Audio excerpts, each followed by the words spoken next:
Is everybody in? Is everybody in? The show is about to begin.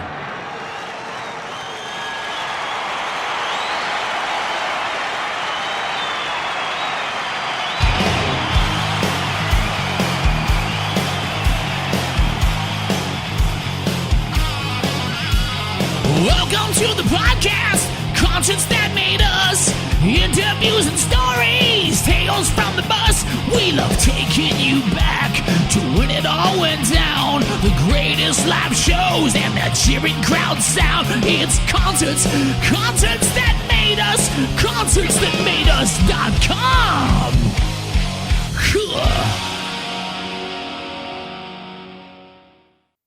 Nika and Alex, you're very welcome to Concerts That Made Us.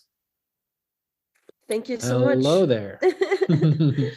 I feel like we have a lot to talk about. I mean, you guys, aside from the new album, you guys have a pretty interesting story. Back in 2016, you took the brave decision to leave your successful music career in Russia behind to try achieve the American dream. First of all, tell us about your careers back in Russia. It was pretty interesting. I'll start. So apart from having a band together with Nika, Nika was the singer and I played the guitar. The band was called My Rock Band at the time. We also were parts of some different projects and bands. For instance, I played for a band called Jack Action. And with this band, we opened up for Metallica, Muse, Linkin Park, Guana Apes, Hollywood Undead, etc., etc. So it was pretty huge back then. In terms of Still is, huh? it is. I mean, in terms of like playing live shows and gaining some experience as a musician, like huge audiences, huge venues.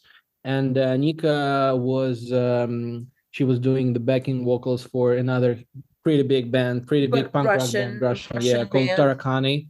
So we thought at that time that it's going great right now, so why not explore some new territories? You know, this is why we felt brave enough and we felt encouraged enough to go to the United States and see what's there for us. Yeah. Nice. And of course we had some movements with our bands, different bands. Sure. We took part in a TV project, back in the day. Remember, they were popular, like musical TV projects. So we took part in one of those projects. There was a project for solo artists first in 2007, and then the next was for bands, actually. So we went to the finals, but I can't say this really like worked fantastically for us. It was mostly, experience. And then we have always been that type of band that had to move themselves, they had to like do all the things. Like we have never had a manager. We have never had people who would do all the work for us. So we had to be those musicians who our own managers. Yeah, exactly. It's not that you only like write music and songs and then perform and get to like talk to the fans. No, you actually have to do the hard work. Yeah. Book tours, you have to post on your socials. Well, now I guess this is what many musicians of these days of nowadays don't know about, is that you have to put in so much work, so much hard work. Well, it's nowadays they actually do know. Yeah, they do, but it's still some people live in a dream that if you write some good songs and if you write some good tunes and melodies, this is it, you're good, like everything is gonna happen for you in the best possible way. But turns out you have to work really hard. And one part of your brain is the creative brain, and another part of your brain is like the technical brain, the marketing part of the brain and stuff. So you got to learn many things in order to go on with your career and with your band. So it's like we had a lot of things to explore and to cover up. Yeah. I could imagine. And when you guys got to the States then, what sort of challenges did you face in getting your music heard?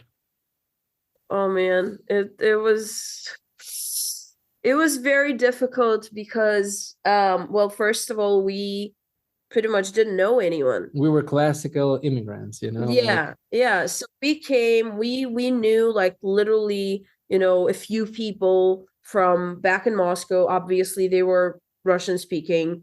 And it really helped us, but we didn't have money, we didn't have connections, we didn't have musicians to play in our band, right? Because we've always been band people, and we're lucky to have each other, right? And it's worth noting that we first started playing together, and only then we started dating, right? And then and only then later, like down the road, we got married, and we're still together in all ways, but we still needed to find people who would play drums and bass.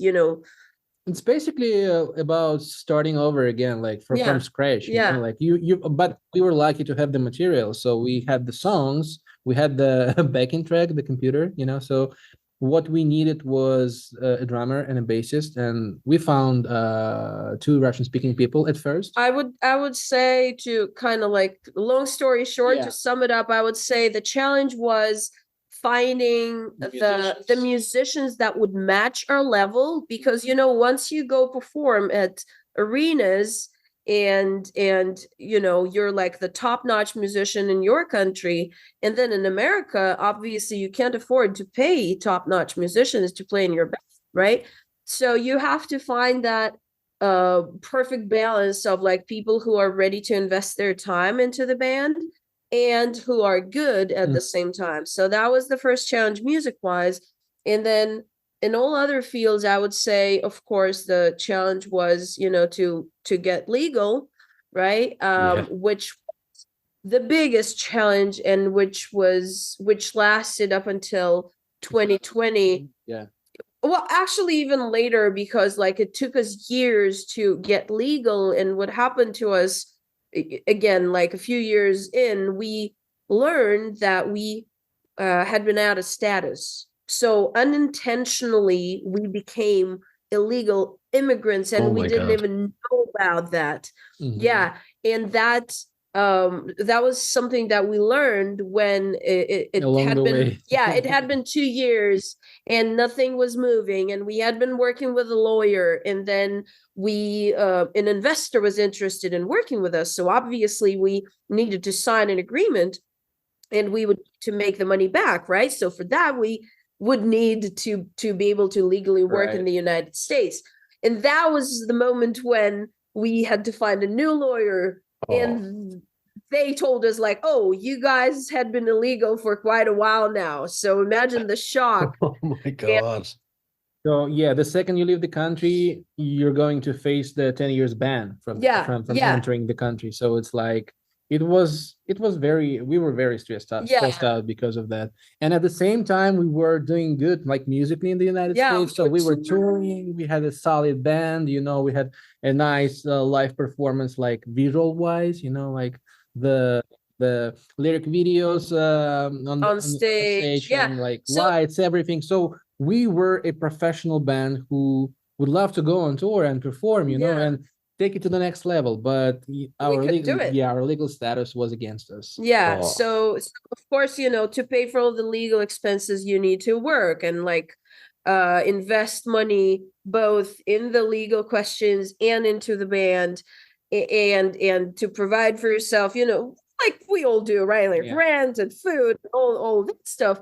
So I would say like these were the 3 biggest challenges, and they were all intertwined and connected to each other. And the problem was also that since we were illegal, we didn't have a right to work legally. And that also limited our opportunities and our options work-wise, right? But we were still able to find those options, and thanks to all the amazing people, both people in LA who helped us to survive, and told the fans who who supported us both financially and just like sharing our music and listening to our music. I think that was the best drive behind all these unimaginable like pushes all the time that we had to do. I'm not sure we can even go through that again ever. But it has formed us, I'd say, and shaped us the way we are right now, right? I don't know. I don't know. Well, yeah. Sometimes it seems like, I'm broken to beyond But repair. this is the price you pay for your sense of curiosity. And I mean, like, we could have stayed in Russia. We could have, be doing what we were doing, and it's like we were just super curious and eager and hungry to go and explore and see what's next, because we were obviously big fans of American culture, like music and movies, and especially California, Los Angeles. It was a big dream, so we went for it. And this is the price, I guess. Have you ever been to you have to California? pay. No, actually, I've never been to the States. I'm dying to get over there at some stage. See, there you go. Yeah. Yeah. We were trying to. Yeah, It's and then the- uh-huh. It's the same kind of thing, though. We're so exposed to American culture over here, we almost feel like we're part American ourselves. Like, ever since, for as long as I can remember, I've wanted to go. Especially the language, it gets you closer to the culture. Yeah. Mm. Because we had to learn it, especially me. Nika was great at English, like natural, and I struggled a lot. Let's not remove the facts, right? I'm a certified interpreter. I speak 3 languages, well, actually 4 now, but still, it was that learning curve, which happens anyway, even if you know the language, even if people who come to another country knowing the language and actually speaking it, it's still a different culture. Sure. And it's still that that effort that you have to take to just build your life from scratch, differently, right? Because of course you reproduce what you had already had, right? And we noticed it. It was crazy how, like, we basically reproduced what we had before in Moscow. And then I remember we even, like, we had a falling out about that when I told him, like, you're not coming to a different country to reproduce what you had already had.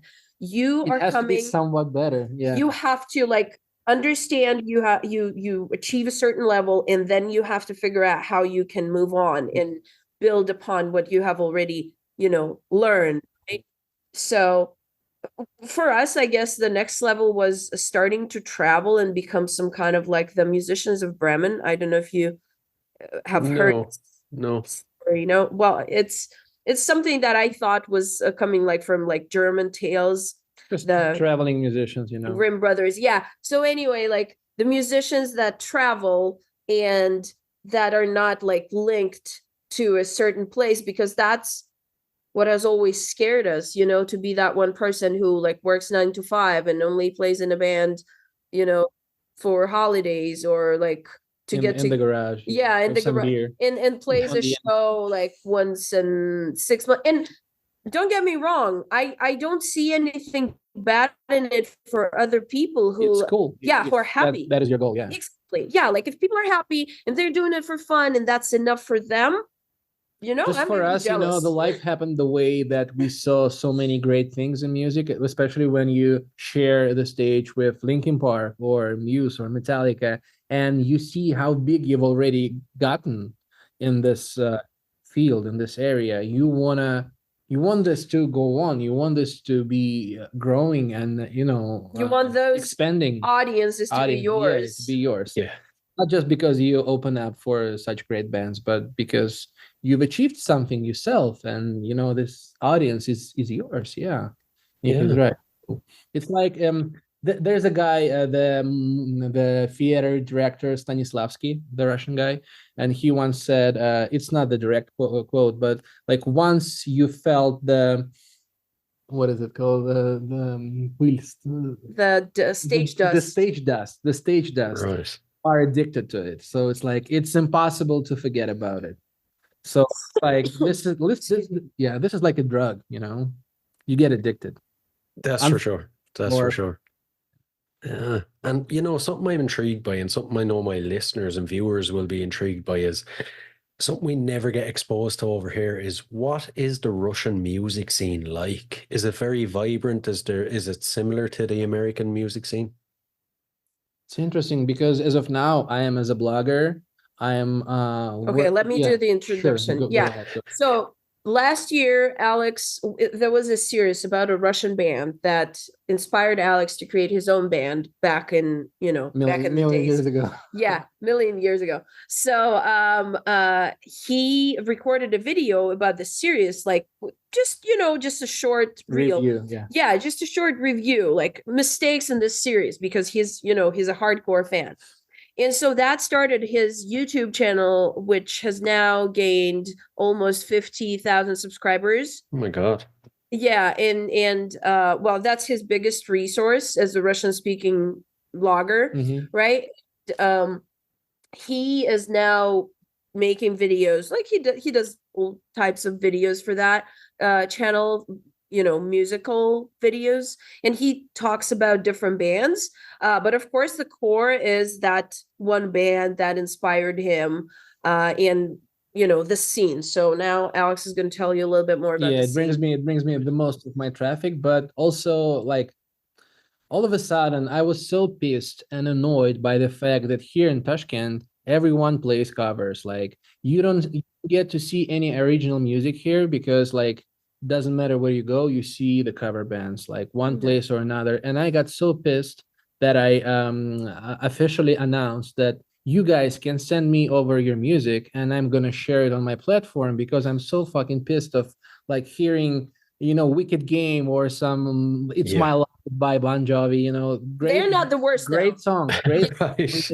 There's some more like Russian songs that Alex hates more. Yeah, but I'm tired of hearing this, and I want to hear something new, something different, And this is what I've been doing for the last like 2 weeks. I think I've worked with maybe 12 or 13 bands as of now, and they are very diverse, like different genres, different quality of the music. But what I can say is that it's grown, the quality. So like back in maybe early 2000s, when I was a teenager, the quality of the music was like worse, obviously, right? Now bands they know how to record themselves, how to mix themselves and master and stuff. But I mean, it's pretty interesting. It gets me back to my not childhood, teen years, when I was exploring some new bands, when we were just starting. Yeah. And I love it, and I love giving them the platform to be heard and to be seen. So answering your question about the scene, so basically, unfortunately, the majority of the people in Russia listen to the music that was from the early 2000s, the 90s. There's if we're talking about we call rock, it retromania. Yeah. People are obsessed with old stuff, and which is good, but at the same time this creates the problem of not wanting to hear new stuff, right? And I feel like that's something that not only happens in Russia and Russian speaking countries, but all over the world nowadays. Maybe. But another thing that is happening right now due to the war, since a lot of artists and also like newer artists that are quite popular both in the rock scene and in the pop scene, a lot of artists spoke out against the war that Russia started against Ukraine, and that's why they were banned in Russia. So that literally killed anything good that could have been happening there, music wise, because now the artists that are on, that are in top charts, those are artists who specifically support the war. And most importantly, what happened recently, there were some artists who didn't say anything, right? They didn't say anything against, or they didn't say anything like pro supporting the war, and they were banned. They were put in the blacklist because the government is now pushing them to go and support the war if they want to keep performing, if they want to keep staying, keep their jobs. Also, this situation has killed the competitiveness. Yes, so it's not competitive anymore in terms of like. So Nika was mentioning charts. So it's like type B bands right now in the charts. If not C, because all the decent bands, they have left. have left the country. So Yeah, that's what's happening right now. And well, I mean, what can you expect if the best minds have left the country? If the best people who knew something about culture, who knew something about good music, good literature, who traveled the world, they were just smart enough to see They left. what nightmare this was, and they left immediately. Well, so yeah, what we have right now is basically a country of rednecks and prisoners pretty much. who Yeah. and those who are smart, they are just keeping silent because nobody wants to go to jail But for it's that. hard. It's hard to keep silent So- these days. So they push them to say something like a political statement, So if you're just silent, it's not good enough anymore. Yeah. Yeah. It's My tough. God. It's tough. That's crazy. That's Unbelievable. crazy. But like, Unbelievable. I get the feeling like that's going to end up holding the culture in Russia back like 30 years for a very long time. That is Mhm, so true. mhm. Yeah. Jeez. Would you guys ever see yourselves going back and trying to make a go of it? Not during this regime, dude, because I mean, we have our families back in Russia. We miss them dearly, and it's tough That's for us. partially why we are in Uzbekistan, and we have discussed it before we started recording, right? So Alex It's like mentioned we're in our Tashkent. it's our neutral territory. Yeah. So we spoke out explicitly against the war and against everything the current political regime is doing, both in Ukraine and to its own citizens, right? Like Alexei Navalny, you have probably heard of him.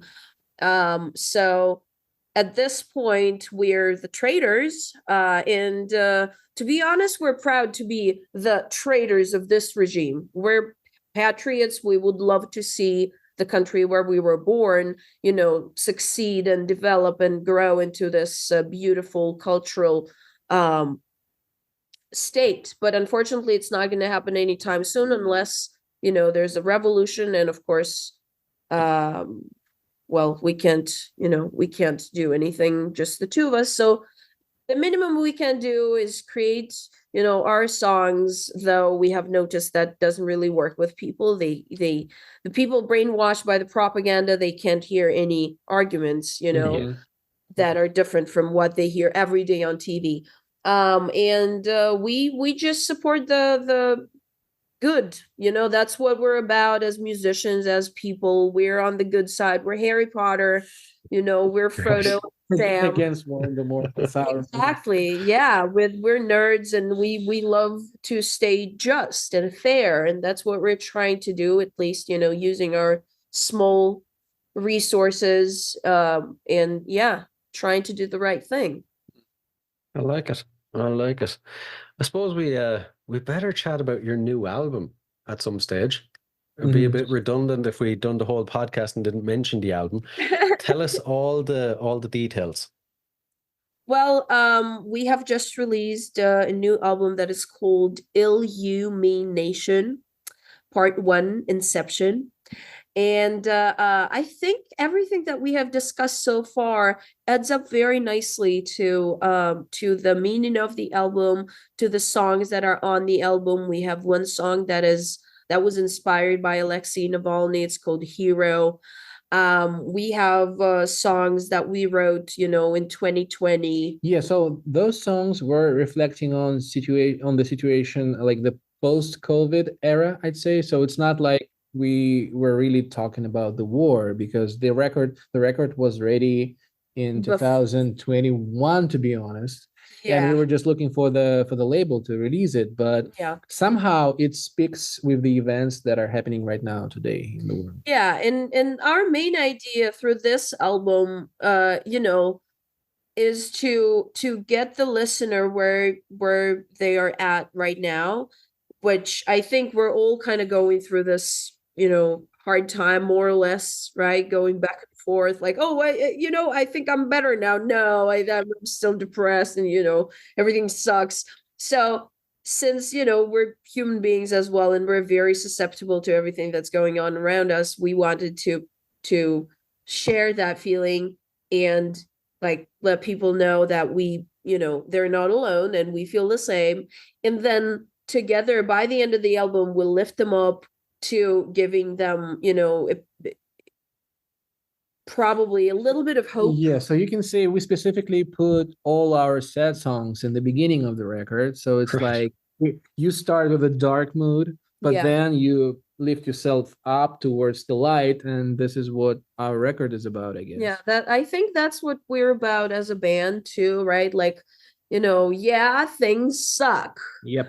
And we have to admit it and acknowledge that and just move on from there. Yeah, and find a way to find that hope, to find that motivation that keeps us moving, that gives us, the ability to enjoy the moment, even though we understand, yeah, like bad things happen and they are gonna keep happening unless we find something worth living for, unless we find something that makes us happy, at least in the current moment. Yeah, The coping mechanism, probably. yeah, so that's what the album is Something about. something to keep you sane. I love that. I love that.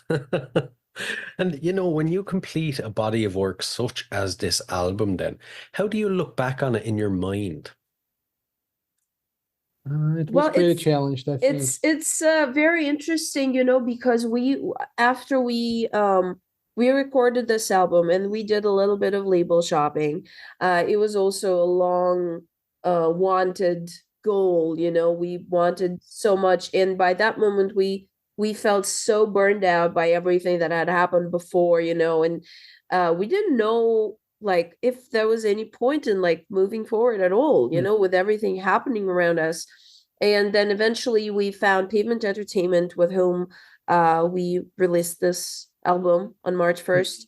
But before we signed an agreement with them last year, and then we took a break from music.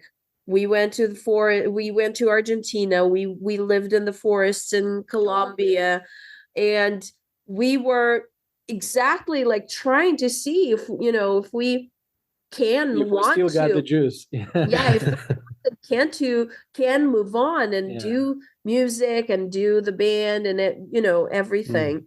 Because we started very early on in 2005. We were like 15 years old, and since then we were just constantly like making music, performing, seeing what the next record would be, seeing what the next trying to make it what the next piece would be, and stuff like that. So we never really considered like if we wanted to go on like potentially and consciously. So we were just like doing this because we are used to doing this, half of our lives. Yeah, last year we were taking a break and we were asking ourselves if this is still something we would love to be doing for the rest of our lives. Well, we don't know about the rest of our lives, but we listened to the album. I'm pretty positive about the rest of my and we're proud. We're proud. Yeah. This is the most amazing thing we've done, sound-wise, emotion-wise, and like meaning-wise. And if we want to go on, we 100% should, without trying to reduce ourselves by thinking, oh, like we don't have enough views, oh, we only have like 800 monthly listeners in Spotify or stuff like that. That doesn't matter, because we decided, well, at least I decided, I don't know about Alex, I don't care how many people appreciate me or not. If they do, amazing, I'm grateful. But what's most important, I'm doing this for myself. And if I don't want to do this anymore, then I won't. And I'm pretty sure you feel the same about podcasting. It matters because you want to do it. You enjoy doing what you do. It's just liberating. Yeah, if you're honest to yourself, it's just like, it's way easier than you have to live up to someone's expectations and constantly wait to like deserve someone's approval. Like, I want more. More is never enough. There's people with 1 million followers and they still feel lonely because there's people with like 100 million followers, right? Yeah, there's always more you'll want. Yeah. Oh my God. And it's called Concerts That Made Us. So I have to ask you some concert related questions. I'm looking forward to hearing this now. We'll start off easy. As a concert goer, what concerts have made you? Interesting. You want to think a little bit? I can start. Go on. Yeah. Well, most of the shows we've been to, we went to together, right? So I would say the concert that definitely made us both is the show that we attended back in 2013. We went to the Honda Civic Center in Anaheim to see Pink in concert. And that she totally blew our minds for me because she is that perfect combination of a woman who keeps her feminine energy, but at the same time, she's, impudent, and she has that sass, has that male energy. And I think that's something that speaks to me because I feel that I'm very similar to her. She is also a crazy combination of rock music and pop music. So it's like exactly. It's perfect, perfect blend. And then, of course, the energy that she gives while performing, while flying. We were just crying when she played the Bohemian Rhapsody. I was crying, man. It was so fucking touching. It's just such an unimaginable combination of everything you're looking for in a performer. The energy, the kindness, the sound, the professionalism of everybody in that show, right? Not just her, but all the musicians, the singers, the dancers. It was amazing. Seriously, I'm gonna cry. Yeah. And of course, if we're talking bands, because Queen, of course, at Hollywood Bowl. Yes, we got a chance to go to the Queen show in the Hollywood Bowl. Oh my God. The singer, but Brian May was there. I Roger Taylor was there, so it's like that was two of the band members. That was definitely a show that impressed me a lot. Adam Lambert is a fantastic vocalist. Like the technicality is amazing. For me, I was lacking a little bit of soul in there. Right. Okay. But what I was gonna say about the Foo Fighters show that we went to in Mexico. We specifically flew to Mexico to see the Foo Fighters live while we were in the States. That was also 2013. And well, the show was amazing. That was the first time we saw the Foo Fighters live. We saw them a few more times later. But I think it was mostly just the circumstances, and I think that's what's important. Sometimes it's not the artist that makes the show for us, but it's the circumstances and the sacrifices that we make, like that movie when they went to a Kiss show, I think. Yeah. Detroit, the Rock of the City of Rock. Yeah, Detroit, something with Detroit when they wanted so badly to get to the Kiss show. It's one of those movies, yeah. Yeah, I think it was. And the next day, we actually met Dave Grohl and the band when we went to the Pyramids. Holy crap! Yeah, because they had a day off. Taylor Hawkins, and then we also had a picture with him. Yeah. So, I would say that, and then I'd call that gig that we opened up for Linkin Park, obviously, because I played as a in the band as a guitar player. We opened up, and also I was able to what's the term of this, to bring you in as my guest. So Nika was there, our bassist, who was a huge fan of Linkin Park too, was there, and my mom was there, and my sister was there. So I was able to bring in 4 people, and not only I was enjoying the show, but all my crew, they were enjoying the show. And for them it was very important, because for Nika and for the bassist who's now in Moscow, our former bassist, Linkin Park was always the number one. The number one band. I was respecting them. I was kind of loving some. You took a picture. Yeah, some of the songs. Yeah, we still have a picture. Holy crap! Yeah, and that was so. It was also a great evening in terms of we played well. The sound was great, and also Linkin Park obviously played super cool. The sound, you could hear every single whisper, every single note. The sound was crisp and powerful, and the night was just amazing. It's one for the books. And I'd call this gig probably as one of the most remarkable gigs in my life. I'm not surprised. Oh my God. You've blown me away and I wasn't even there. And the moment we're all waiting for, your own shows, for any listeners that haven't caught one of them, what are they like? Well, I would say that our live shows are probably the most amazing. Like, I'm extremely proud of our live shows because, I listen to a lot of artists, and for example, one of the bands that made us as musicians, as a couple, is Fall Out Boy.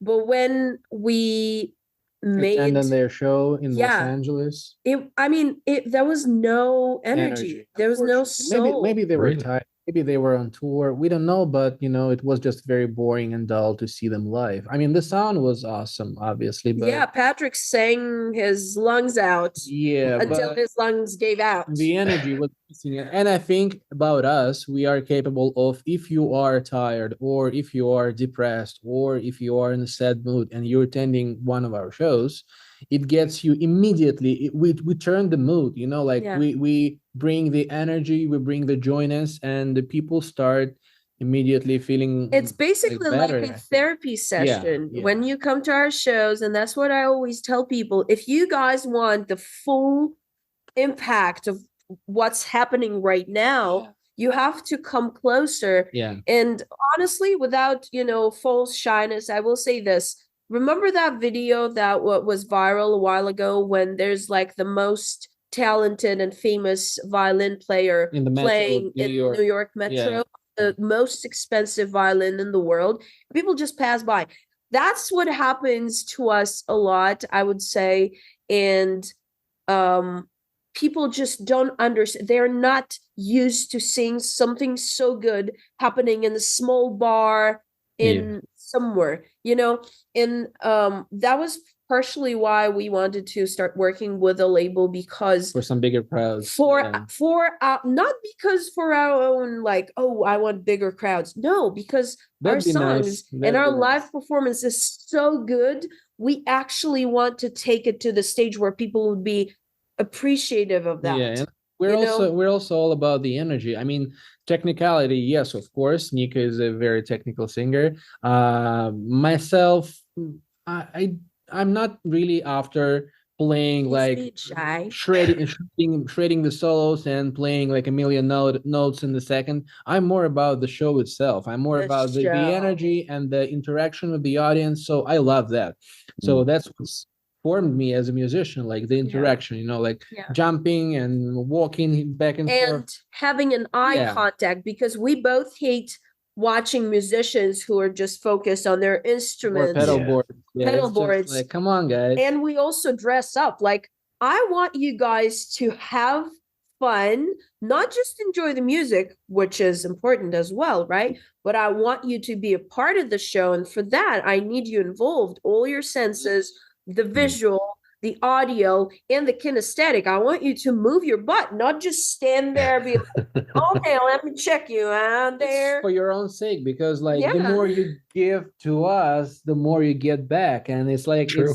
it's the energy exchange, or whatever it's called. So it's Yeah. important, Yeah. to be So we would participating. totally recommend anyone who can attend our live show to do that, especially since nowadays it's so hard to get people, disattached from their couches and go somewhere, because, everybody's got Netflix. I love. Yeah.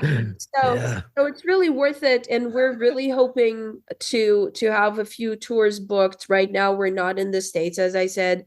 But we would really, really love to go and open up for some bigger bands to get that opportunity to put our show on bigger stages with the light that our shows deserve, and with the audiences that would be apprehensive of what we have to share with them. And of course, our big dream is to sometime come to the UK and to Europe. We've never played shows in the UK or in Europe, so that would be our next goal. Yeah, for sure. That'd be pretty cool. Pretty cool. And, before we dive into the last couple of questions then, what's next? What's set in stone? Is there anything you can share with us? In the second part of the record, because as Nika said, we just released the first part, which is called The Inception. So it's supposed to be the second part of the record. and this is what we're working on right now. We have a drummer here in Tashkent who helps me with some drum parts and arrangements, etc. So technology has really made it easy to work remotely, and I'm enjoying the process, to be honest. So it's like having the opportunity to record your new album where you live, not going to the studio, and just then send files to the studio, and then just send files back and forth, AI technologies and whatnot. It's just it's mind-blowing, and I'm enjoying the process. I love being the musician in the 21st century. I would say for me the most important thing is to get back on track with playing shows. And hopefully our label will help us with that, because for us that was, as I said, the main goal. The main goal of partnering with a label to get opportunity to take our performances to the next level. Right. What stage is the second part of the record at? Is it written? Is it fully recorded? Is it half recorded? We're not pushing ourselves too hard, to be honest. It's just we're taking our time. And this time we have the privilege of, you're working on a song and then you book a practice to go and play it live to see if all the parts, match up and come together. And this is what we were lacking last time with the previous record, because we were recording, like drums separately. The drummer was located in Moscow and we were in the United States. And so we had to kind of make it quicker and rush a little. So this time we're just taking our time and seeing. Because that's not the priority at the moment. We would want to build our audience a little bit more before we actually give them something. Gotcha. Nice. I like it. We'll dive into the last couple of questions. So these are a couple of fun, weird questions, but I'm intrigued to see your answers. The first thing, what are you currently obsessed with? It can be a book, TV, music, anything. Interesting. Definitely eating. Right. There's one dish in Uzbekistan called plov. It's like it's with meat and maybe some onions, some carrot, spices. So, and also, the food is delicious here. Also, we started watching Lost. We never watched it, the series. So we're kind of binging that in the beginning right now. And also I'm playing the Assassin's Creed Mirage. Right. The latest game. So that's what I'm obsessed as of now with. Cool. I'll have to try find a recipe for that dish and give it a go. Sounds interesting. It's delicious. It's somewhat similar to the Turkish pilaf. Even the name is similar. Yeah. It's not the same, but it's kind of similar. That's where it's coming from. Every national cuisine has rice in there, right? Mexican or Do you guys have something with rice in your cuisine? I don't think so, actually. I'm sure if we looked hard enough, there probably is, but most of our national dishes are based on potatoes.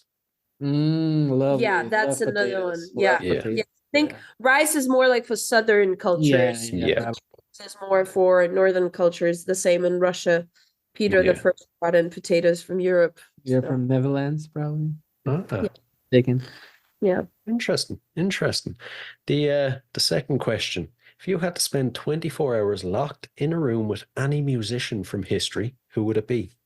Lovely. You go ahead first. I'd go with Freddie Mercury, I think. Yeah, I think we'd have a lot of fun. For some reason, I want to say Rachmaninoff. I don't know why, but because probably rockers and, the musicians from my field, I get that they are great and brilliant, etc. But to be locked in a room with a classical composer, that would be something I've never really experienced in my life. So probably I'd say Rachmaninoff. It's a good one. Here's where the weird part comes in. If your band had a superpower, what would it be and how would you use it on stage? Oh, I'd be flying 100%. I'd be not gaining weight, like when you can eat whatever you want and you're still like fit. That'd be my superpower. On stage, I pretty much saw Michael Jackson fly with that jetpack. Oh, Yeah. Yeah, so I would be doing that. I'd be just like literally flying. I wouldn't need those straps that Pink used. I would just be flying all over the place. That'd be pretty cool. Pretty cool. And the final one, so what's your go-to album? I would say it's wait, what is it called? We had a friend who forgot his favorite band's name, and I always make fun of him, but I did. Well, to justify him a little bit, that was like the what death metal band, weird logos. Oh yeah. So he You can't probably really didn't read even them. read it in the first place. Yeah, well, I was gonna say, is this what is this called? The album, my favorite album by Chunk No Captain Chunk.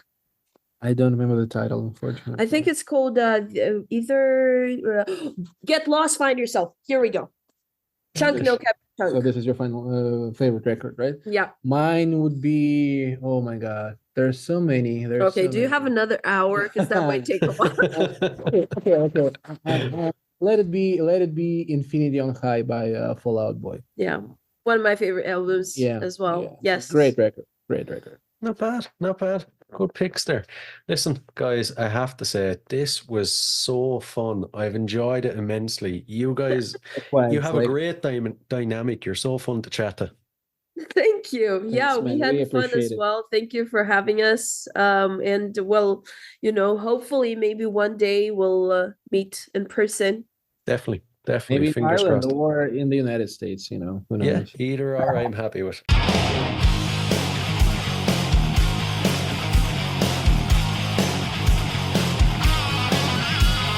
Welcome to the podcast, conscience that made us. Interviews and stories, tales from the bus. We love taking you back to when it all went down. The greatest live shows and that cheering crowd sound. It's concerts that made us, concerts that made us.com.